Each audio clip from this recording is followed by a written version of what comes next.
இன்று காலை தமிழக முதலமைச்சர் மரியாதைக்குரிய திரு மு.க. ஸ்டாலின் அவர்கள் ராமசாமி படையாச்சியார் அவருடைய சிலைக்கு மாலை அணிவித்தார். எங்களுக்கு ஒரு மிகப்பெரிய ஒரு வருத்தம். ராமசாமி படையாச்சியார் அவர்கள் வாழ்ந்த காலத்திலே எதுக்கு பாடுபட்டாரோ அந்த கோரிக்கையை முதலமைச்சர் ஸ்டாலின் அவர்களால் நிறைவேற்ற முடியவில்லை, நிறைவேற்றுவதற்கு மனமில்லை. அவருடைய கோரிக்கை என்ன?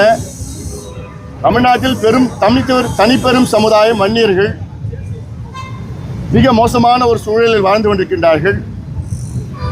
அவர்களுக்கு தனியாக இடஒதுக்கீடு வேண்டும் என்ற ராமசாமி படையாச்சியாருடைய கோரிக்கை. அது மட்டுமல்ல, உச்சநீதிமன்றம் தீர்ப்பு வழங்கி, அதாவது உச்சநீதிமன்றம் 1265 நாட்களுக்கு முன்பு மிகப்பெரிய ஒரு தீர்ப்பை வழங்கி இருக்கிறது.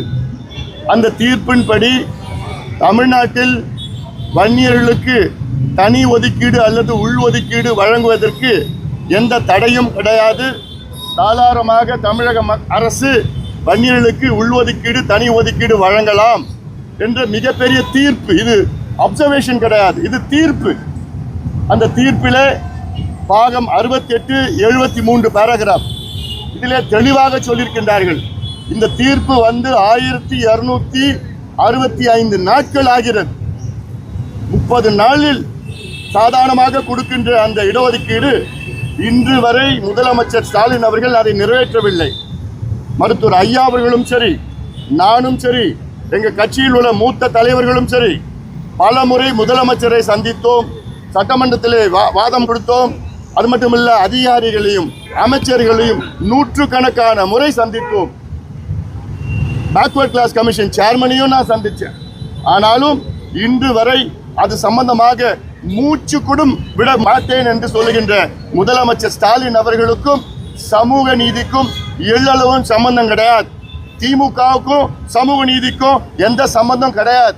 இன்னும் சொல்ல போனா திமுக சமூக நீதிக்கு விரோதி மட்டுமில்லை, சமூக நீதிக்கு துரோகி என்று நான் சொல்லுவேன். இங்க நான் அரசியல் பேசல, இது சமூக நீதி பிரச்சனை. சமூக நீதி பிரச்சனை என்ன செஞ்சிருக்கணும்?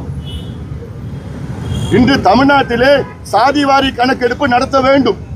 கர்நாடகாவிலே 2வது முறை நடத்தி கொண்டிருக்கின்றார்கள். அதாவது செப்டம்பர் 22 2வது முறை கர்நாடகாவிலே சாதிவாரி கணக்கெடுப்பு. தெலுங்கானாவில் முடித்து விட்டார்கள், பீகாரிலே முடித்து விட்டார்கள், ஒரிசாவிலே முடித்து விட்டார்கள், ஆந்திரா, ஜார்க்கண்ட் நடத்தி கொண்டிருக்கின்றார்கள். எங்கள் கோரிக்கை என்ன? ஒன்று, தமிழ்நாட்டிலே சாதிவாரி கணக்கெடுப்பு நடத்தி அதில் பட்டியலின மக்களுக்கு 2 விழுக்காடு கூடுதல் இடஒதுக்கீடு கொடுங்க. பட்டியலினத்திற்காக 18 விழுக்காடு இடஒதுக்கீடு இருக்கிறது. அதில் 5ஆக 6ஆக உட்பிரிவுகளை ஏற்படுத்தி அதில் யாருக்கு கிடைக்கவில்லையோ அவர்களுக்கு கொடுக்க வேண்டும் இடஒதுக்கீடு. அதே போன்று எம்பிசியில் அதில் பல பிரிவுகளை உட்பிரிவுகளை உருவாக்குங்கள். யாருக்கு கிடைக்கலையோ அவங்களுக்கு கொடுங்க. அதே போன்று இஸ்லாமியர்களுக்கு 3.5 விழுக்காடு இடஒதுக்கீடு இருக்கிறது. அதில் 7 உட்பிரிவுகள் இருக்கிறது. அந்த 7 உட்பிரிவுகளில் யாருக்கு கிடைக்கவில்லையோ அவர்களுக்கு கொடுங்க. அதே போன்ற பிசியில் எத்தனையோ சமுதாயத்திற்கு ஒரு இடம் கூட கிடைக்கல. அவங்களுக்கு கண்டுபிடிக்கிறதுக்கு எப்படி செய்யணும்? ஜாதிவாரி கணக்கெடுப்பு நடத்தினாதான் கண்டுபிடிக்க முடியும். அது ஜாதி பேர் பிடிக்கலன்னா நீங்க சமூக நீதி கணக்கெடுப்புன்னு பேர் வச்சுக்கங்க. ஆனா கணக்கெடுப்பு நடத்துங்க.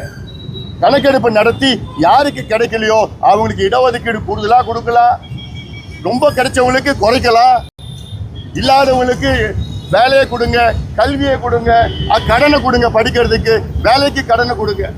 இதுதான் உண்மையிலே சமூக நீதி. ஆனா நான் தந்தை பெரியாருடைய கொள்ளு பேரன், அண்ணாவுடைய பேரன், கலைஞருடைய பையன், இந்த வசனம் எல்லாம் எடுபட போறது கிடையாது. இவ்வளோ பெரிய துரோகம் முதலமைச்சர் ஸ்டாலின் அவர்கள் தமிழ்நாட்டு மக்களுக்கு செய்து கொண்டிருக்கின்றார். இது ஏதோ வன்னியர் பிரச்சனை கிடையாது, இது ஜாதி பிரச்சனை கிடையாது, இது சமூக நீதி பிரச்சனை. எல்லா மாநிலத்திலும் எடுத்துட்டு இருக்கிறாங்க. ஆனா சமூக நீதிக்கு அடித்தளம் தமிழ்நாடு. தந்தை பெரியார் உடைய வழியில் வந்தவர்கள். சமூக நீதி பற்றி அதுக்கு நாங்கள் நடவடிக்கை எடுக்க மாட்டோம், எதுவும் தெரியாது, எங்களுக்கு அதிகாரம் இல்லை என்று பொய் சொல்லுகின்ற முதலமைச்சர் ஸ்டாலின் அவர்களை கண்டிக்கின்றோம். அதே போன்று 1265 நாட்கள் ஆகிறது. வன்னியர்களுக்கு இடஒதுக்கீடு வழங்கலாம் என்று உச்சநீதிமன்றம் தீர்ப்பு அளித்து இன்று வரை ஒரு சின்ன துரும்பு கூட எடுத்து வைக்கல. இந்த சமுதாயத்துடைய வாக்கு மட்டும் வேணும், கொடி பிடிக்கணும், கோஷம் போடணும். ஆனா இந்த சமுதாயம் படிக்க கூடாது, முன்னேறக்கூடாது, மதுவுக்கு அடிமையா இருக்கணும், கஞ்சாவுக்கு அடிமையா இருக்கணும். இதுதான் முதலமைச்சருடைய எண்ணம். அதனால இன்னும் நிச்சயமாக வருகின்ற காலம் மிகப்பெரிய போராட்டத்தை நாங்கள் அறிவிக்க இருக்கின்றோம். இன்னைக்கு ராமசாமி படையாச்சியார் அவருடைய 108வது பிறந்த நாள் அன்னைக்கு இன்னைக்கு நாங்கள் சொல்றோம், நிச்சயமா இந்த திமுக சமூக நீதிக்கு எதிரி, விரோதி. சாதிவாரி கணக்கெடுப்பு நடத்துங்க, உடனே அறிவிங்க, நடத்துங்க. வன்னியர்களுக்கு இதுக்கும் அதுக்கும் சம்பந்தமே கிடையாது. உச்சநீதிமன்ற தீர்ப்புல தமிழ்நாட்டில் கணக்கெடுப்பு நடத்த பிறகுதான் வன்னியர்களுக்கு உள்ஒதுக்கீடு கொடுக்கணும்னு எங்கேயுமே இல்லை. தீர்ப்புல இருக்கிற டேட்டா வச்சு நீங்க நியாயப்படுத்தி ஜஸ்டிஃபை பண்ணி கொடுங்கன்னு தான் சொல்லியிருக்கிறாங்க. அதனால அதை உடனடியாக செய்ய வேண்டும், இல்லை கடுமையான போராட்டங்களை சந்திக்க நேரிடும்.